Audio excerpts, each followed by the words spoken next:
আমাকে ইগনোর করছো কেন? কতক্ষণ লাগবে তোর? 1 ঘন্টা ধরে বসায় রাখছিস। আমার একজন বন্ধুর প্রয়োজন।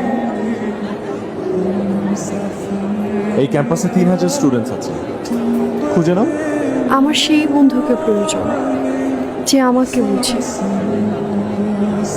আমি কি এমন করেছি যে আমার সাথে এরকম করতে হবে? তুমি কিছু করো নাই, আমি অপরাধ করেছি। তোমাকে ভালোবাসি, কিন্তু আমি বুঝতে পারিনি সেই ভালোবাসাটা ভুল মানুষের জন্য ছিল। স্যার এখন কি করবে জানেন ম্যাডাম? না, কি করবেন? এই লোকটাকে যে কোনো একটা ছোটখাটো ব্যবসা ধরায় দেবে। খালাম্মার মুখ থেকে অনেক শুনছি স্যার ছোটবেলা থেকেই এরকম, কেউ ভিক্ষা চাইতে আসলেই যে কোনো একটা ব্যবসা ধরায় দেবে। কি ব্যবসা? এই বাদামের ব্যবসা, তারপরে হলো ডিমের ব্যবসা, টং দোকান, এরকম ছোটখাটো ব্যবসা ধরায় দেয়।